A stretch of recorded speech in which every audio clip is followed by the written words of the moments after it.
A agenda econômica do Ceará é feita de sonhos e realidades e urgências. Enquanto é preciso pensar o futuro, discutir, por exemplo, hidrogênio verde, é também necessário gerar emprego hoje, especialmente no interior.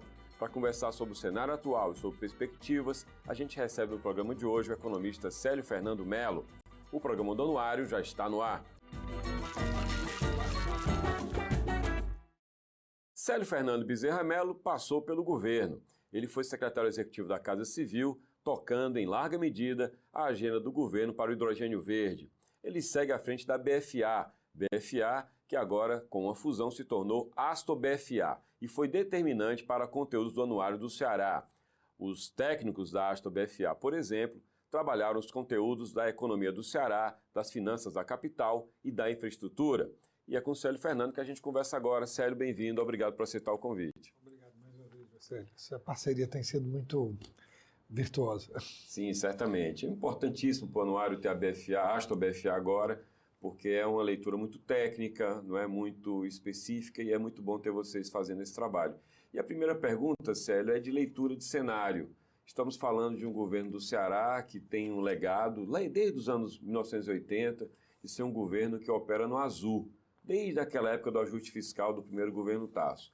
E a gente se depara agora com preocupações que passam pela saúde financeira do Estado. A Firjan fez um relatório que preocupou bastante. O governo tem a sua versão. Queria que você lesse esse cenário, lesse o que é que de fato temos hoje no quadro, qual é a cor das finanças do Estado hoje. Eu vi até o depoimento, da explicação do secretário da Fazenda, o Fabrício Gomes. É importante a gente poder entender que o Ceará fez um plano de desenvolvimento junto ao Banco Mundial. Só que esse plano de desenvolvimento era para você trabalhar e dar manutenção ao investimento público. Nenhum organismo multilateral faz renegociação de dívidas, não é esse a questão. Como o Ceará, nessa vontade, nesse sonho, nesse protagonismo da transição energética, ele pegou e começou a tratar isso para poder manter o investimento público, porque isso é necessário para esse protagonismo, você ter infraestruturas.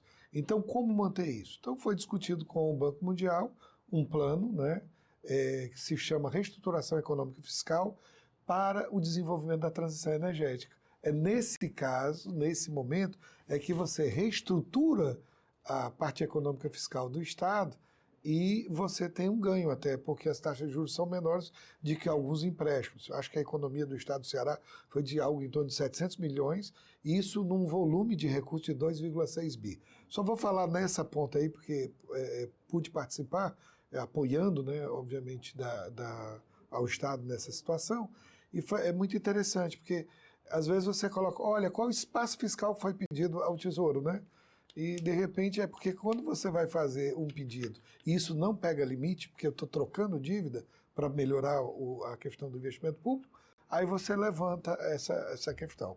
Então, a verdade é que continua saudável, tá? Não há nada que aponte para uma lógica diferente, continua saudável. A operação foi importante? Talvez sim, para poder manter esse investimento público. Acho que o Ceará foi 7 anos seguidos, o maior investimento público em relação à receita corrente líquida, Então, agora recupera. E isso é necessário. Acho que esse é o ponto. Tem que lembrar que foram esses 540 milhões de dólares, tá?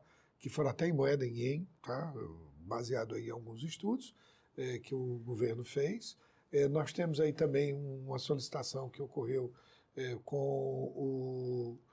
para o Porto e tal, algo em torno de 90 milhões, com 10 milhões do PCM de contrapartida, 10 milhões de dólares, nós estamos falando. Houve também uma solicitação que a gente chama de fundo concessional de 35 milhões de dólares do Climate Investment Fund. Há outras iniciativas até de fundos a recursos perdidos, porque a gente está vivendo alguma coisa, a gente fala da energia renovável, mas a grande questão é a mudança climática. Você viu aí o Rio Grande do Sul, todo mundo diz, em 41 houve, e agora está vendo, não, é a aceleração dos fenômenos. Sempre existiram, a gente tem o El Niño, essas coisas, é óbvio que vão continuar existindo, como houve a era glacial. Tá? Então, se a gente for entender, é óbvio que a gente tem mudanças de clima ao longo dos milhões ou milhares de anos da existência até humana, sobre todos esses aspectos. E agora você está pegando e tentando trabalhar tudo isso. Quando vem um Banco Mundial, quando vem um European Investment Bank, quando vem uma KfW e tal, conversando isso, é porque nós estamos numa mudança de época. Isso a gente discutiu até no anuário. Essa mudança de época tem que ser entendida. Você colocou uma coisa tão importante, pragmatismo que se coloca, que a gente tem que ter uma realidade onde as pessoas passam fome. As pessoas passam realmente fome e há muito tempo, porque acabam esquecendo que a gente só consegue resolver as coisas a médio e longo prazo. Então, esse é um pacto ético, é um pacto que a gente faz entre gerações. Infelizmente, uma geração acaba sendo um pouco mais, quando você planeja o médio e longo prazo, ela fica sofrida naquele momento, porque você tem que pegar e preparar para as futuras gerações. Esse é o pacto intergeracional, né, que a gente diz. E é isso, José. Tá. Então, às vezes, o sonho e a realidade, eles se confundem porque, às vezes, o sonho é muito mais realidade porque ele está olhando estruturalmente. Ele olha no médio e longo prazo. Nós que somos mais provincianos, a gente quer um tiro curto pensando que isso resolve. E a gente acaba ficando sempre num poço sem fundo, porque a gente sempre está tentando resolver o curtíssimo prazo, sem esse olhar do longo prazo. Vamos lá, a vida real é dura, né? Dura demais. A vida real não tem tempo para esperar que o hidrogênio verde se firme, porque nem sequer tem um marco regulatório claro no Brasil. A vida real quer emprego lá em Itaiçaba, lá em Itapiúna, lá em Granja, para o trabalhador com baixa qualificação poder injetar plástico e fazer sandália, como a Grendene faz em Sobral. Aliás, faz há muito tempo, e o impacto para a gente é do emprego de chão de fábrica. A Grendene não se relaciona com o Estado de maneira mais pronunciada, a baixa remuneração. Pergunto, como conciliar, Célio, essa agenda, né, insistindo nesse ponto, de uma agenda tão moderna como você traz, do hidrogênio verde, você se envolveu tanto com isso quando estava no governo, versus a urgência de saber quem vai fabricar no lugar da Paquetá lá no interior? Para você ver, só em a gente olhar para o hidrogênio como foco e ver a transição, a gente pode pegar e qualificar fundos para o futuro, porque é assim que pensa o mundo. Quando você fala essa questão do hidrogênio, é muito ditado popular, para ficar bem mais fácil. Mais vale a viagem do que o destino. Nós estamos numa transição, ninguém vai mudar. E aí não é inteligente pensar que nós vamos mudar 2.000 postos de gasolina para 2.000 postos elétricos. Não existe isso. Tá? E às vezes quando a gente fala foco no hidrogênio verde, numa transição, gente, é porque uma transição demora. Quando se fala, a gente fala em Agenda 2030 e o net zero é 2050. Só que se você não pensar agora nas infraestruturas, olha o que acontece. A gente acaba trazendo água. Olha que coisa interessante. Sabe por quê? Hidrogênio precisa de água. Quando você vai na viagem, olha como a gente está melhorando. Quanto foi que a gente resolveu os problemas dos recursos hídricos? De repente, por conta do hidrogênio, precisa de água. Então, nós estamos vendo um futuro. A água começa a ser trabalhada. O que houve? Não, nós tivemos a EGE. Olha que coisa bacana. Para quê? Para esgotamento sanitário. Não é para água de reuso.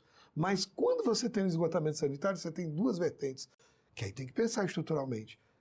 Você dá condições àqueles 19 bilhões que não tem impacto nenhum do Brasil, para que você depois tenha água de reuso e para que você também possa fazer até com aquela massa de resíduos sólidos, fazer biogás.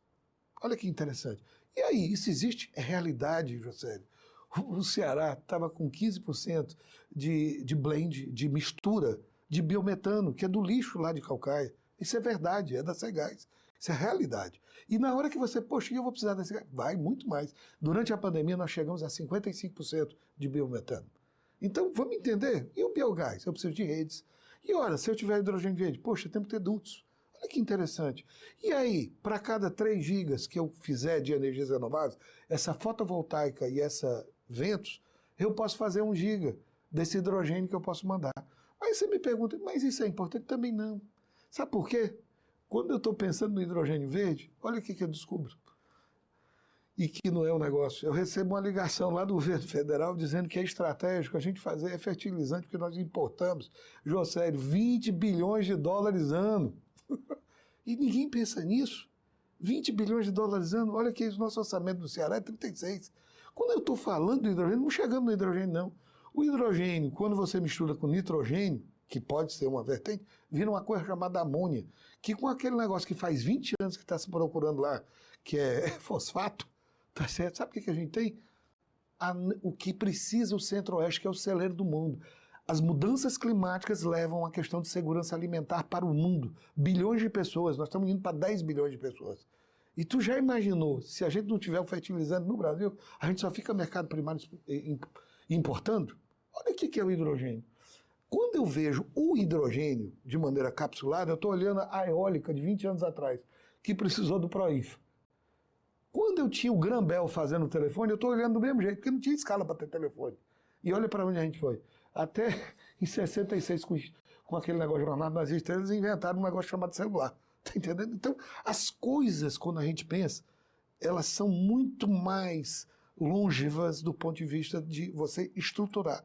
Agora, quando eu vou olhar, e aí? Estou passando fome hoje, tenho que vender o almoço para comprar o jantar. É uma verdade. Aí vamos ver, tem lá o combate à fome, 53 mil famílias recebendo uma assistência. Mas será que deve se viver de assistência? Ou a gente deve buscar estruturas para o futuro? Então, as energias renováveis, segundo o IRENA, para 2050, você vai ter de 5% a 7% só de hidrogênio. Ninguém está dizendo que é mais do que isso. Você vai ter 74% de energias renováveis. Ora, a energia renovável vai servir para tudo isso. E agora? Estamos falando de inteligência artificial. Aí o que você quer dizer com isso?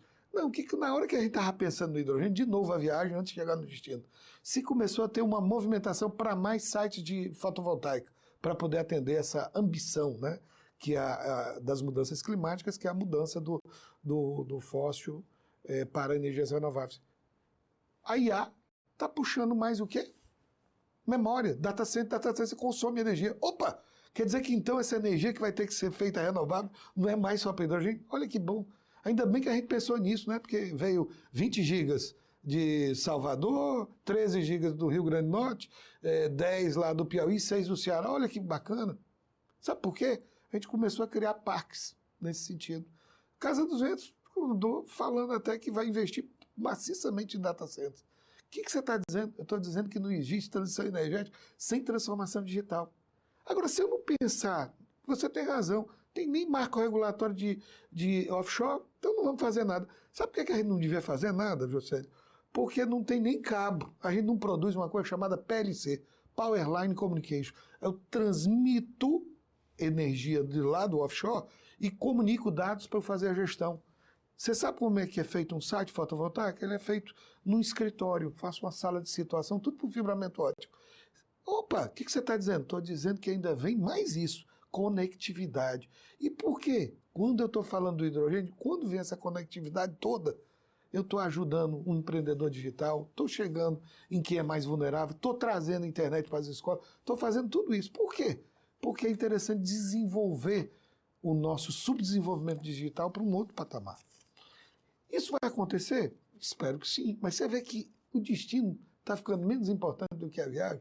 E o biogás sendo desenvolvido? Opa, é verdade? É. Então, para que isso? Para tudo isso. Então, são muitas a gente costura ter um ponto, mas é um fragmento. Você conhece o mapa de interconexões do World Economic Forum, você vê quantas variáveis que a gente tem de um mapa de interconexões e interdependência, para a gente poder entender o mundo. Existe uma crítica, né, recorrente de quem é opositor ao governo, e ouvi muito isso, de bater muito forte no governo por conta do hidrogênio verde, de chamar o hidrogênio verde a bala de prata. Não tem bala de prata, eu ouvi muito isso, nós vimos isso ser proferido. E ao mesmo tempo, Célio, você traz esse discurso do percurso importante antes de chegar ao destino. E o contraponto ao hidrogênio verde, como sendo a suposta bala de prata, é de que a gente devia estar investindo em inovação, por exemplo. Você está dizendo o seguinte, inclui inovação. Claro! Como é que eu mas pergunto, o Ceará, nessa agenda do hidrogênio verde, ele está atuando também nesses outros campos ou ele está focado ainda apenas no hidrogênio verde? Não, todos os cantos são importantes. Só para você ver, por conta disso, acho que foi notícia até do Povo, 6,5 milhões de dólares que o Banco Mundial deu para um centro de inovação para a SAF, combustível limpo de aviação. E por que isso? Porque a gente estava protagonizando esse processo. Então, eu acho, por exemplo, que são corretas as críticas quando eu digo assim, o número que dá. Eu não tenho a viabilidade econômica para poder dizer que o hidrogênio... Quando eu não tenho escalabilidade em nada, tá certo? Eu não tenho como defender do ponto de vista como econômico. Mas podemos empreender, e aí é um pouco do Mariano Mazzucato, para poder entender, olha, esse futuro pode estar indo para esse campo. Eu não preciso pegar um iluminado para fazer isso. E aí, gente, no mínimo, a gente está criando um movimento importantíssimo para a economia. Que investimento é esse no hidrogênio verde que se faz do ponto de vista da política pública? Eu acho que o que existe é um investimento forte. Agora, a fragmentação das questões de ciência, tecnologia e inovação, a tentativa é essa. Agora, onde é que está começando? O Ceará ampliou em 44% as universidades no interior. Aqui você tem 35 IFCS. Se for pensar do ponto de vista de plataforma, não de posição, talvez o Ceará está se abastecendo muito bem da educação. Mas será que a educação é importante estruturalmente? Porque você investe hoje, pelo menos a Coreia nos mostrou que era 30 anos. Aqui não. Poxa, tá aí, você está falando de hidrogênio na pandemia, que eu não sei qual é o custo da quebra da molécula, não sei como transporte, não sei como vai fazer o armazenamento. Tudo isso leva a centros de inovação. Eu tenho que estudar, mas inovação não é só TIC. TIC é uma pobreza, é só instrumento. Eu tenho que pensar em muito mais do que isso. Transformação digital é o mundo onde eu tenho esse homem em transformação para o mundo digital. É tudo. É carro automado e tudo e etc. Isso está acontecendo no Brasil, no mundo e no Ceará. Agora, lembrando, hein? Nós não temos, assim como nós não temos o PLC, você sabia que no Brasil a gente tem quase 300 milhões de celulares e nós não fabricamos chip? Por que a pessoa também não pensa desse jeito? Tá entendendo? Sabia que nós somos celeiros do mundo, não temos fertilizante? Não está vendo que são caminhos que nós temos que buscar de uma maneira mais sistêmica? Eu não posso é pegar e trocar um investimento do hidrogênio verde, se ele não for privado, por uma questão alimentar de uma pessoa que hoje passa fome, que não é de hoje. Nós ainda temos 1 milhão de pessoas abaixo da extrema pobreza. Muito bem. Como é que essa agenda, que a gente falou de hidrogênio verde, está falando de inovação, como é que tudo isso, Célio, aparece no Ceará 2050? Lembrando que é sempre difícil que a política, o tempo da política, eu tenho falado muito isso nesses programas do Anuário, que o tempo da política, ele case, ele se conecte, tenha não anacronismo com o tempo da pesquisa, com o tempo do planejamento, tanto que na vida real dos governos, o secretário da Fazenda ou o ministro da Fazenda é muito mais relevante do que o ministro do Planejamento ou o secretário do Planejamento, porque as pessoas querem o imediatismo. Pergunto a você, Ceará 2050, ele está absolutamente vivo dentro dessa lógica do governo hoje? Olha, vivo sim, porque ele é constitucional. Não há, eu acho que nem uma PPA, o Plano Plurianual, ou LDO, LOA, que não siga o 2050. Agora, se ele está adaptado a cada contexto, cada momento, essa é uma discussão que a própria sociedade deve cobrar. E é um desafio do governo que também está no poder. Sem dúvida, mas o Ceará 2050 é um plano de Estado, tá certo? E é constitucional. Até isso para poder entender. Isso não existe no Brasil. Não existe, Josélio.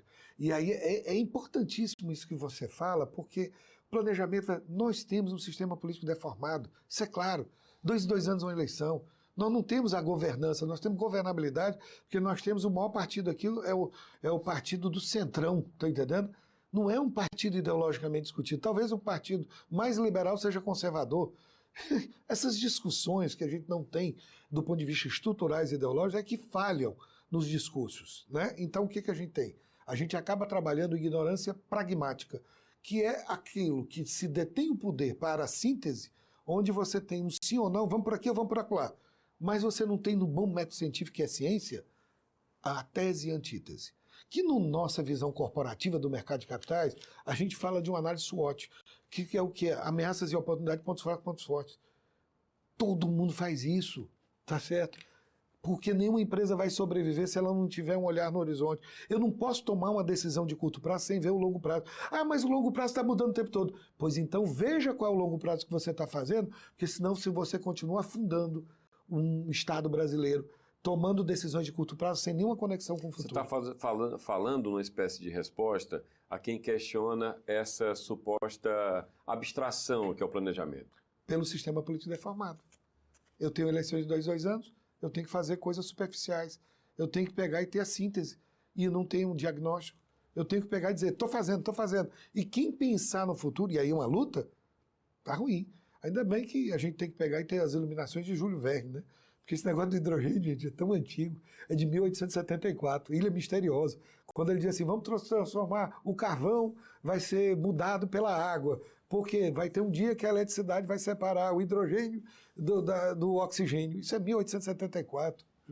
Josélio, isso não é uma questão que a gente mude agora. A gente tem conflitos geopolíticos no mundo inteiro por óleo e gás. Você não muda uma matriz petrolífera, até lê do engano nosso. Acha que lá na Ucrânia, ali é o Nord Stream 1, Nord Stream 2, 11 bilhões de euros no Nord Stream 2, e não funciona, e a briga lá da Ucrânia com o negócio. Para um historiador e vendo a cultura e analisar, não, isso foi a invasão da Crimeia, nada disso, é óleo e gás. Aqui a Venezuela está pedindo, porque a Guiana pegou em 1966 o Estado, que é isso? Foi porque a ExxonMobil, o detalhe é que a gente está numa realidade embaçada demais, Josélio.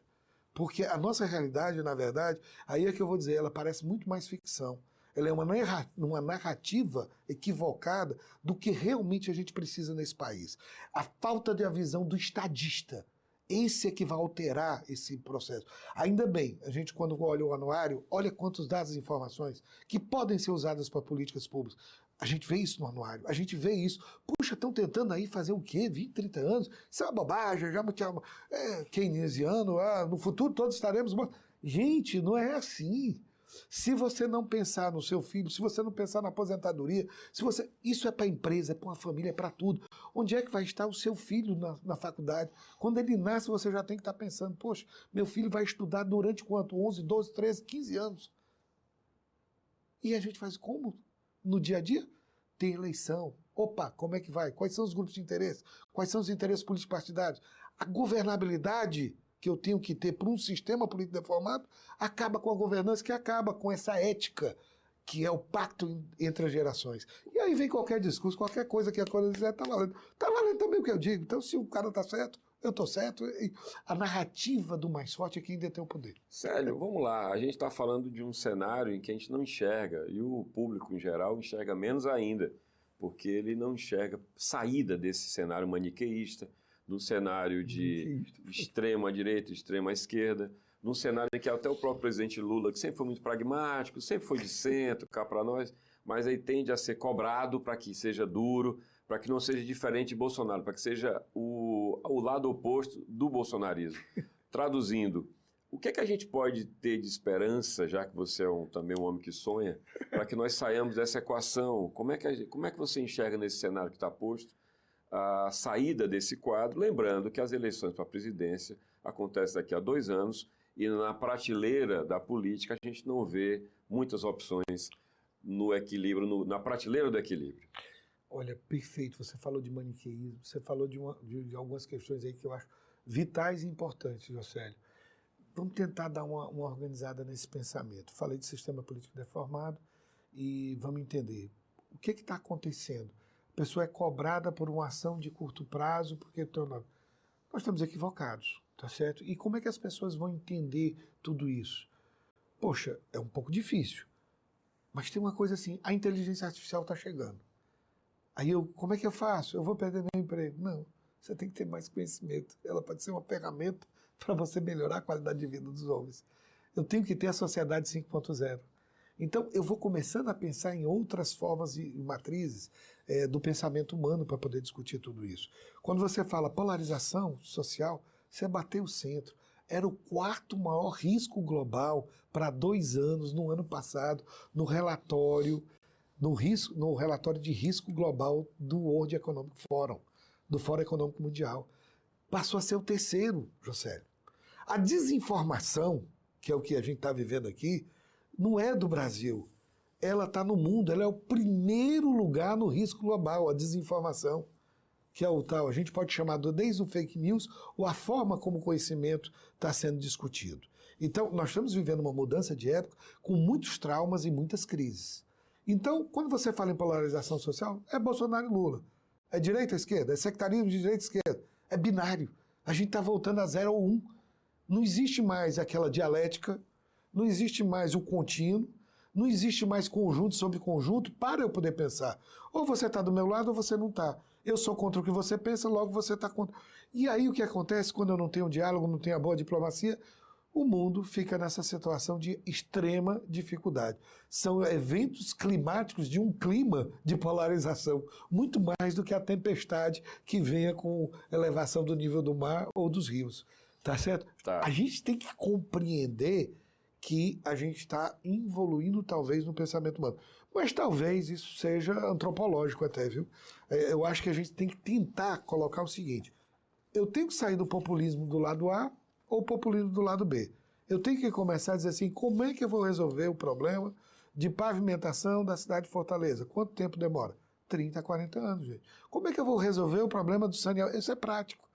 Ah, é? Como é que vai ser isso? Não, 25 anos a gente pode pegar e ter um saneamento básico na região metropolitana. Quanto custa isso? Deve custar 19 bilhões, tá certo, de investimento. Isso é prático.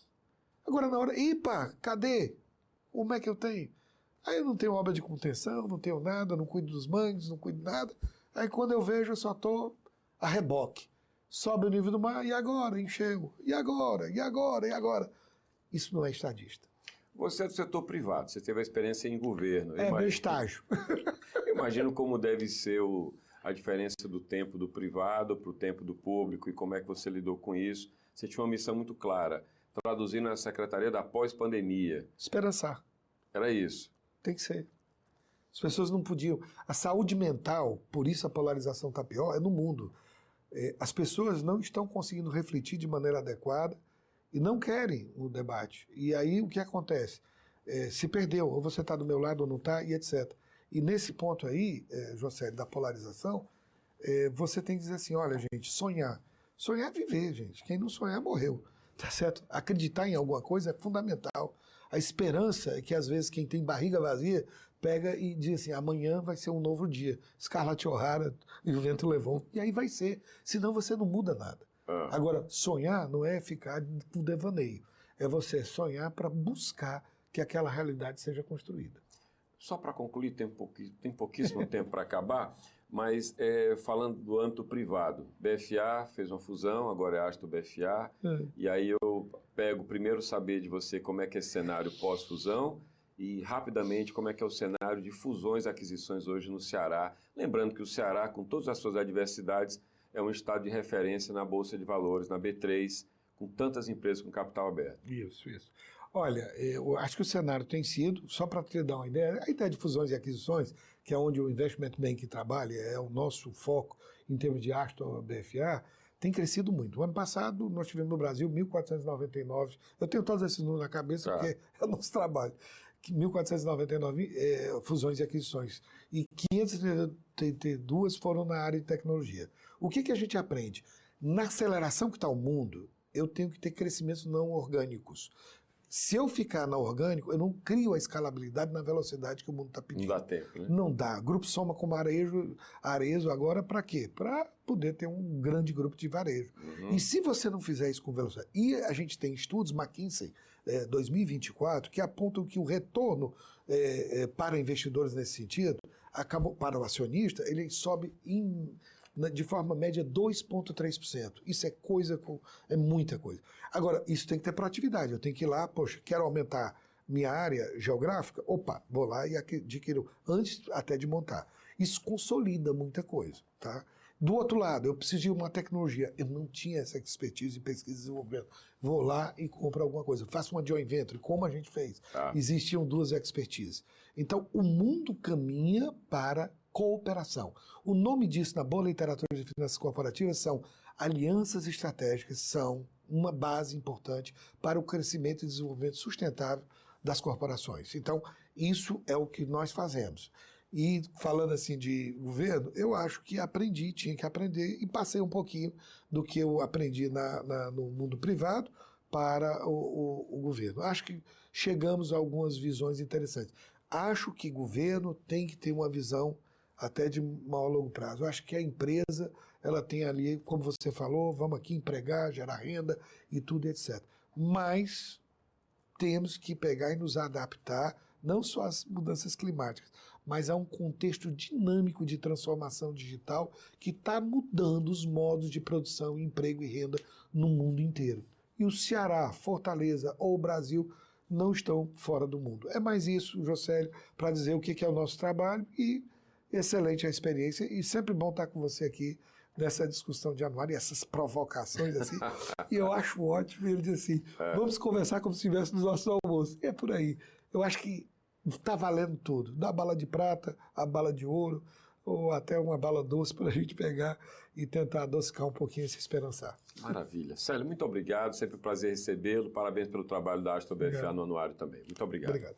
Eu conversei com o Célio Fernando Bezerra Mello, economista e sócio-diretor da Astro BFA, que é uma consultoria muito importante para o Anuário do Ceará. Anuário do Ceará, que é uma publicação em edição impressa luxuosa, 680 páginas, 14 capítulos, que você também pode acessar gratuitamente pela internet, anuariodoceará.com.br. Esse programa você vê aqui no canal FDR e também na sua coleção completa no YouTube da Fundação Demócrito Rocha. Você também pode acompanhar o anuário nas suas atualizações de todo dia no nosso Instagram, anuariodoceará.com.br, é o site, já falei, no Instagram, Anuário do Ceará. Não perca, até o próximo programa.